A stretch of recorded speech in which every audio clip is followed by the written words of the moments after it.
So that's the bottom sewn on. You can see where I've hand stitched it. It's not perfect, and to be honest, it's not a perfect circle. You can pull it around a little bit to make it a little bit more formed, but you don't see that. It's the bottom. This is the bit that we're going to concentrate on now, which is our horse's head. So the next thing we're going to need to do to make it look a little bit more horsey is to add some ears. So I've cut out these arch shapes. The inside of the ear is going to be strawberries, and the outside is going to be the spotty fabric. And although they look quite wide, when you fold them in half, sew them and attach them, it makes them a little bit smaller. So I'm going to sew them face to face, just around the edge, and then turn them inside out. And then these are going to be hand stitched onto the horse's head. So again, just around the edge.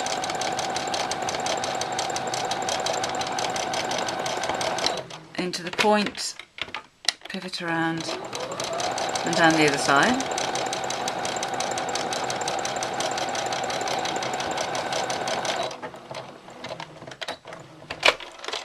Snip off.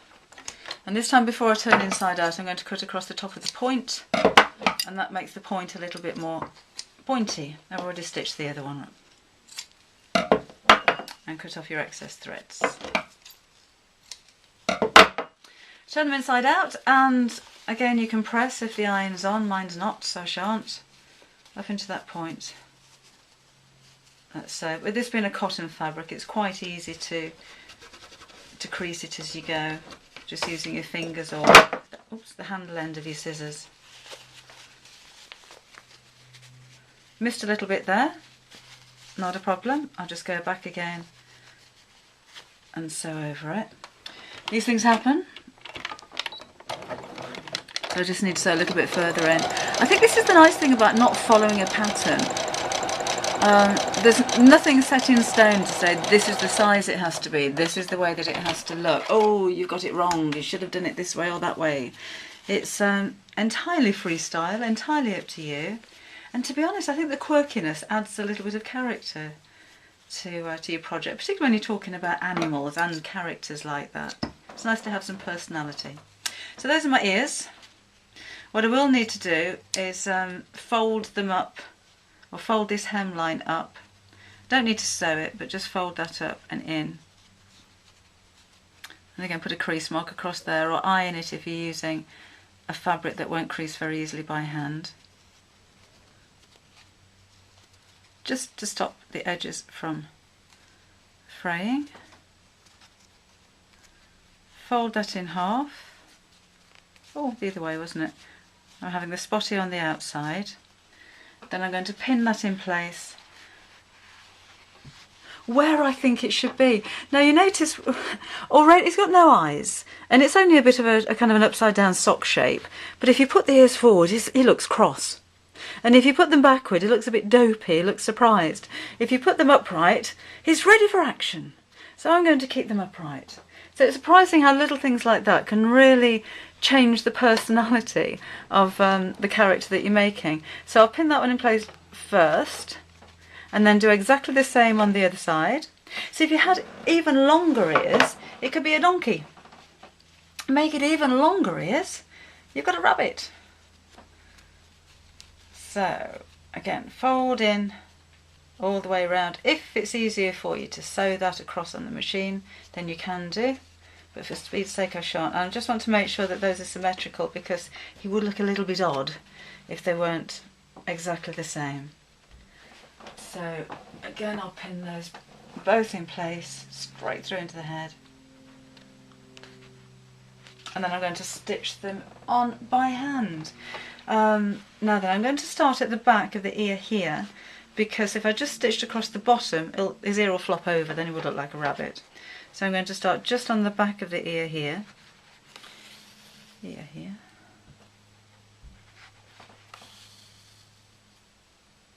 And just do a few stitches to lock that one in place.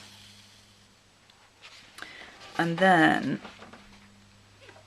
attach it underneath to the back of his head. When you pull that over, you won't see that stitch from the outside. So back onto his ear. I'm not going all the way through the ear because I don't want to see it from the front. And through there. Right, and then I'm going to use a small ladder stitch. I don't actually mind when you see the stitches because there's nothing wrong with something being obviously handmade, but I try and keep them as neat and as evenly spaced as I can. Now when I'm coming onto this side, I want to sew through all of those layers so that his ear doesn't unravel, but still keeping that small means that you shouldn't see the stitches too much. Now if this is a toy, please be aware that stitches can be pulled undone and ears can come off and wadding can come out. So I'm not recommending that this is going to be a toy for a child to play with. I'm thinking more of a decoration, something to hang on the tree, something to hang in the wardrobe, something to hang on the wall.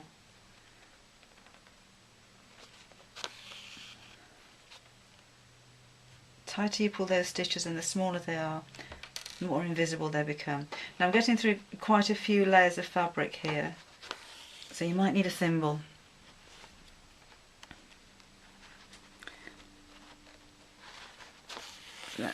Could have stitched those smaller, but you get the idea.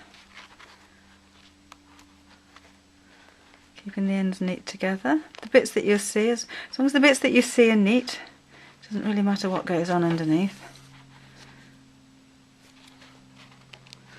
And then when I get to the end, I'm just going to make sure that both corners are caught in together. I'm going to sew those together.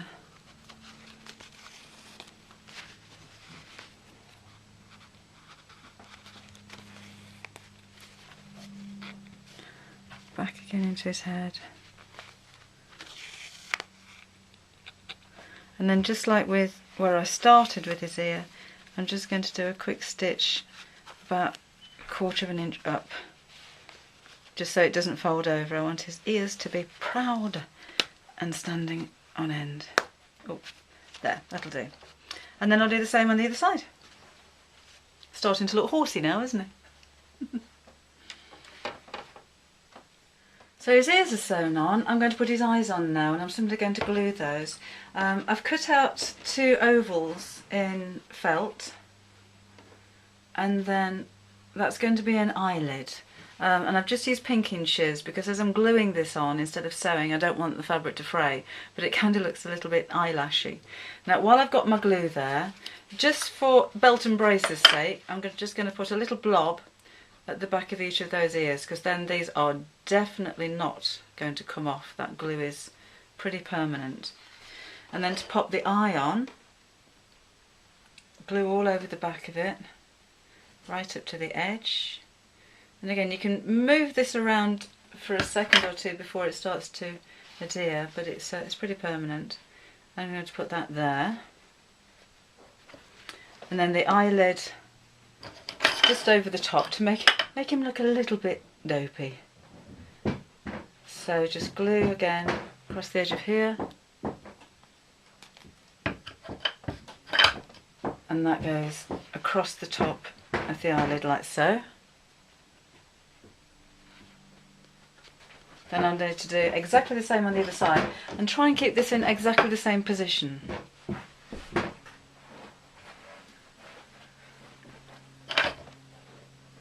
So try and line them up.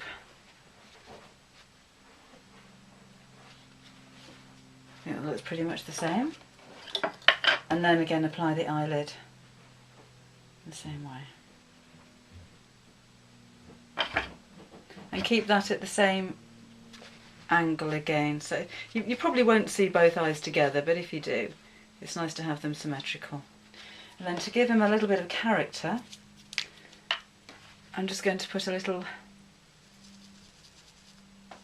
mark there, and again the same distance on the other side, like so. And the next stage is to give him some hair. So what I've done here is cut out some lengths of wool. I've got them all exactly the same length by simply cutting out a piece of cord. It's about 5 inches deep.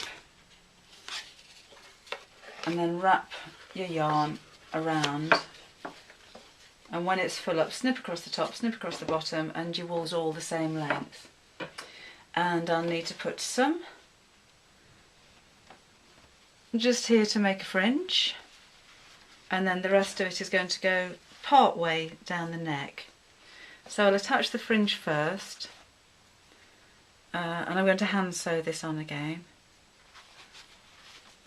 Whoops. So that sits in between the ears, like so, as centrally as you can.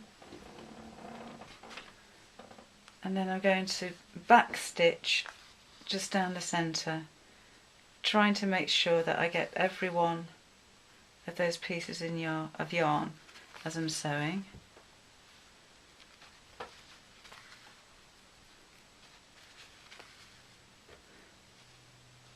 I'm going to keep those quite close together because this is going to form the fringe. That's got them all. And then that goes forward onto his face like that. You can always trim that back again afterwards if you think he needs a haircut. And then down the rest of the neck, I'm going to lay the yarns across quite close together in small groups like this, and then back stitch again, just making sure I've got every single piece of yarn so I don't find them dropping out at a later date.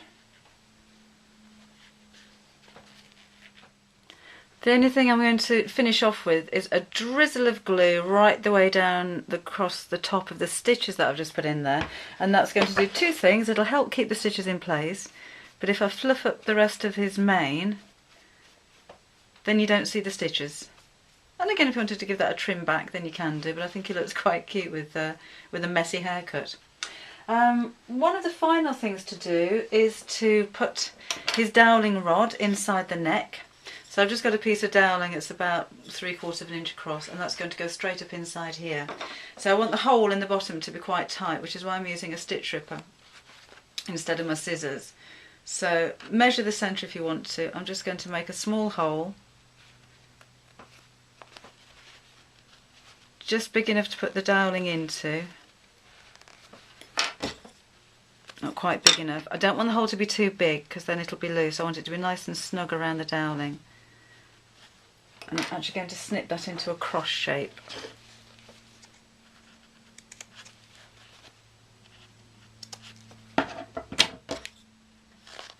That's it, and then force it in.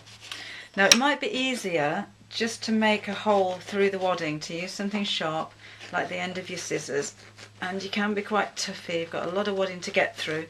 Remember, I did pack it in there quite tightly.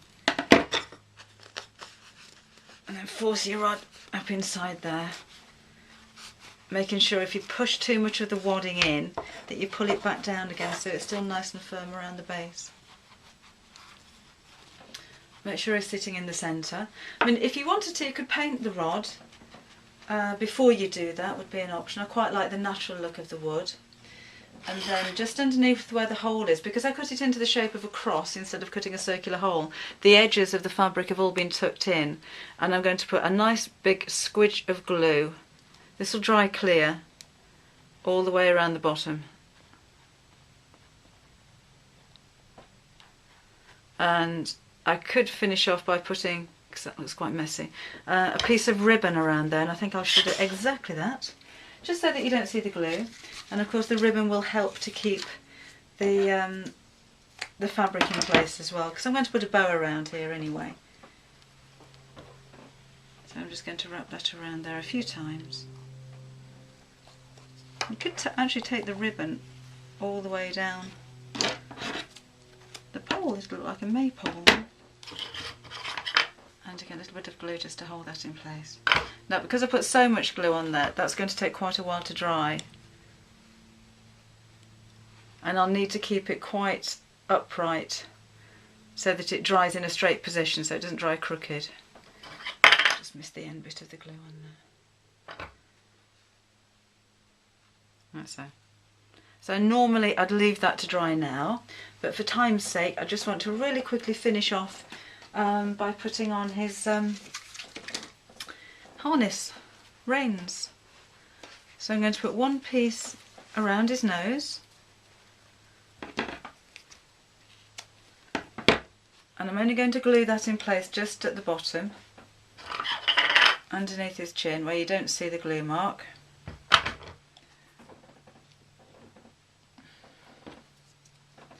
So it's kept quite loose around his nose. Like so. And join those two together. I'm just going to put a pin in there to hold it for now and cut off the excess. So it'll look quite loose over his nose, but it's going to be attached by the glue underneath. And then I'll take one more long piece of my ribbon, and that's going to go from here. And again, I'll pop a little bit of glue underneath there.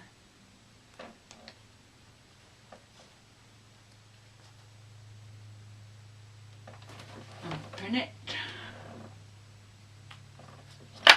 Quite loose. Oh, stay on there. And come back up to, up to the other side here. So across his back, and then just up to the nose bit there. So, put that underneath.